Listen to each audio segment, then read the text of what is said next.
Hey guys, welcome back. Why is Titanfall 2 such a good game? One of the best first-person shooters in years, and quite possibly the biggest surprise at the time. It improved on the original in nearly every way imaginable. Different from its predecessor, Titanfall 2 launched on both the Xbox and PS4 consoles, alongside PC. Titanfall 1 was notorious for its lackluster campaign mode, which was essentially regular multiplayer matches with a talking head occasionally popping up in the top right corner. It was almost laughably unimpressive. Titanfall 2, however, takes a significant step up from its predecessor by offering a fully developed single-player campaign. Before we continue guys, be sure to subscribe and hit the notification bell for more similar content. Let's get into it. Titanfall 2 came out on October 28, 2016, so quite a few years ago, but today in 2024 it's still a solid game to play. The single player campaign is about 5 to 8 hours long, depending on how much you explore, your skill level and the difficulty setting you play on. I think I played around 3.5 hours just to complete the entire main storyline, and they also included some exploring as the artwork and world design are fantastically vibrant and colorful. Although I want to add that the level designs are still quite linear, different from the open world trend we've seen in many games recently. Now, mentioning its linear levels, I don't want to discredit its fantastic missions and level designs, but we will get to that in a minute. Like any other game, Titanfall 2 starts off with showing the player the basic controls of the game and combat action. It has your basic looting system where you can pick up weapons from dead soldiers or items you find throughout the world. It also includes bonus objective in each mission where you get to collect pilot helmets for bonus rewards throughout the game. Each weapon has a unique feel, making it seem like pulling the trigger is a physical action, even though you're just using a mouse and keyboard or a controller depending on what platform you're playing on. I enjoyed experimenting with different weapons to find the ones that best suited my combat style. A humorous aspect of the game is how often enemy helmets fly off when you shoot them. It's oddly satisfying to watch. You can also go invisible for a few seconds, which is handy for ambushing enemies or escaping when they've already spotted you. While there's nothing groundbreaking here, it's a lot of fun and very polished experience. You might already be aware that Titanfall 2 universe shares its lore with Apex Legends. In fact, you'll notice several similarities, particularly with the guns available in both games. It also includes the famous Apex Legends punch, which gives you the ability to punch enemy soldiers like you're hitting a home run. The characters are mostly generic, including the protagonist Jack Cooper, whose name itself feels quite ordinary. However, his bond with the Titan B27274 is genuinely touching, and their humorous interactions add a nice touch. If the core of Titanfall 2's campaign lies in the relationship between Cooper and BT, then it's the dialogue that brings it to life. Their brief yet meaningful exchanges appear through the dialogue options during platforming and even combat sequences. In my opinion, these dialogue options aren't entirely necessary. I missed a few while concentrating on platforming, which was unfortunate since I missed parts of their conversations. While the ability to choose between two dialogue options might give the player a sense of involvement, the choices themselves aren't particularly compelling. One might be direct, while the other leans towards sarcasm, for example. Moreover, they don't seem to influence the story in any meaningful way. I believe the bond between Cooper and BT would have been just as impactful if I could simply listen to their conversations without needing to make dialogue choices. However, it's worth noting that incorporating dialogue options into a shooter is an intriguing approach. Regardless, the dialogue is well written, offering just enough to build a relationship without becoming a distraction. I love the contrast between Cooper's humor and BT's dry, statistical responses. Some of the most heartfelt moments came when BT literally launched Cooper into the air toward distant objectives, creating a memorable friendship unlike any I've encountered before. The villains, on the other hand, are flat and one-dimensional, with boss fights that all unfold as mag battles. While the story isn't bad, I hope the next game offers more depth and engagement. Okay, now that we've gone through the characters, let's jump into the mech combats. The mech fights are nothing short of amazing as well. You have a variety of loadouts you can choose, all different from one another to fit to your playstyle. These loadouts can be changed instantly from the loadout menu once you have embarked on your Titan. You'll find these throughout your missions, either lying on the ground or looted from a dead Titan. Each loadout comes with around 3 unique abilities that recharge after use, along with a basic firing mode that's always available. For example, Scorch lets you unleash fire on enemies, Ion focuses on energy weapons, Northstar allows you to hover in the air, and Tone has homing missiles that I found especially useful.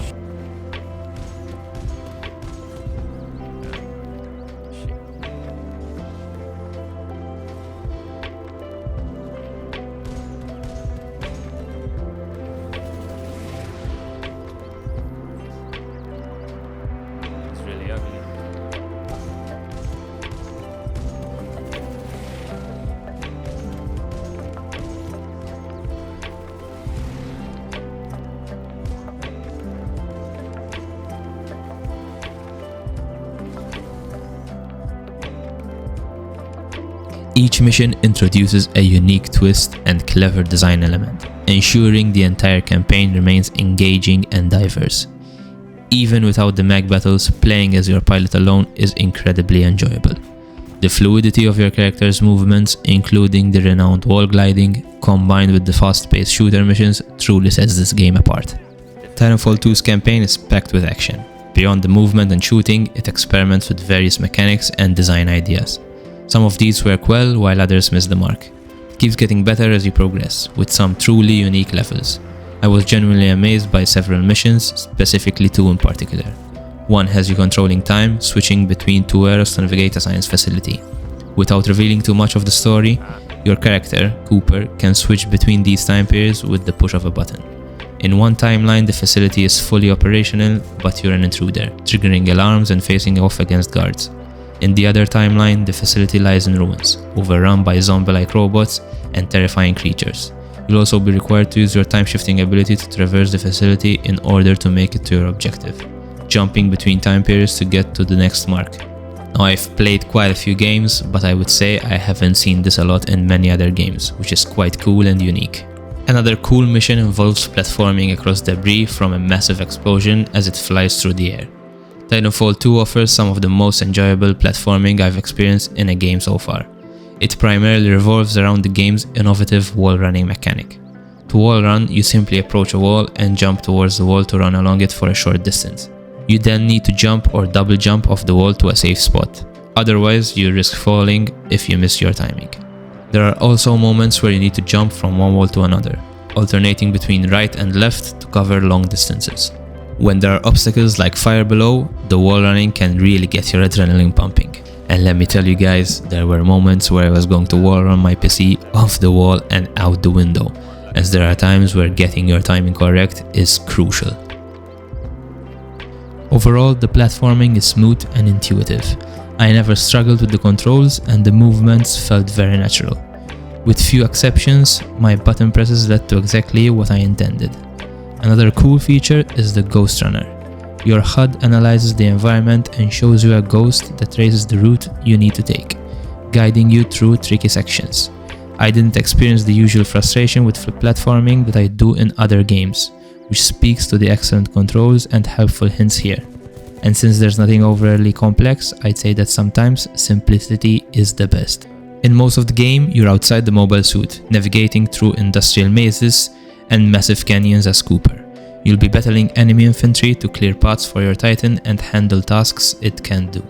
This leads us to Respawn's next big move, creating a giant jungle gym with a sci-fi twist. Every setting is designed to highlight the pilot's unique acrobatic skills. One of the most annoying things in the game are these little exploding headaches. They're called exploding ticks, and oh my god, are they nasty. The problem with these particular enemy type is not that they are hard to destroy, but they are a nuisance. They come in swarms and start to gang up on you to explode near you and eventually kill you. The only way to handle these guys is to retreat or run away from them as much as you can, and then handle them from a good enough range that the blast doesn't hit you. But yeah, easier said than done. Now let's talk about the boss fights. I'm going to be totally honest here and tell you that the boss fights are a bit underwhelming. They are repetitive and don't feel too substantial to feel like you are in an actual boss fight. They feel like any other mecha fight. Initially, I found them quite enjoyable when I played through the campaign. However, on closer inspection, I've realized how underwhelming most of the bosses were. They felt almost like your standard Titan fights in any other mission. Having said that, I got to say the fight with Sloan and Viper were a bit more fun and challenging, but yeah, overall, I'd give the boss fights 4 out of 10.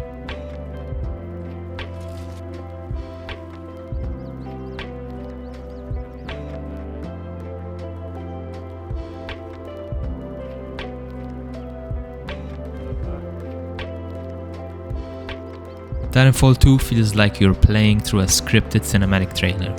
Sure, there are times you'll totally mess up trying to do something cool, but you keep playing for those epic moments, like getting 2 quick kills, calling your Titan on the other side of the building, sprinting through hallways dodging enemy fire, and finally leaping into your Titan's cockpit to wipe out everyone who tried to take you down. The game also nails the post-launch model. Unlike other games that charge for season passes and split the player base with map packs, Titanfall 2 gives all DLC content for free. This keeps the community together, keeps players coming back, and saves us all some money. Titanfall 2 is one of my favorite shooters in recent years. It improves in every way from the first game. Some might call it Titanfall 1.5, and I get that criticism, but being a better refined version of the first game isn't a bad thing. Titanfall 1 almost hit the mark, and Titanfall 2 not only hits it, but goes above and beyond. So I highly recommend trying out Titanfall 2 on any of your favorite consoles or PC. So that wraps it up, you guys. Titanfall 2, such an amazing game. I'd give this game a solid 8 out of 10. I wanted to thank all of you guys for taking the time to watch my video, and if you haven't already seen my first video, link to that in the description below. I can't thank you enough, and for all the support I've been getting, especially from those closest to me. Any newcomers, please hit that subscribe button and notification bell so you are notified whenever I upload any new videos. Also, let me know if you like similar content like this so I can crack on making similar videos. I'm already working on something new and different, so be sure to check out my channel for any new uploads coming your way. I hope to see you in the next one, guys. Thanks again. See ya!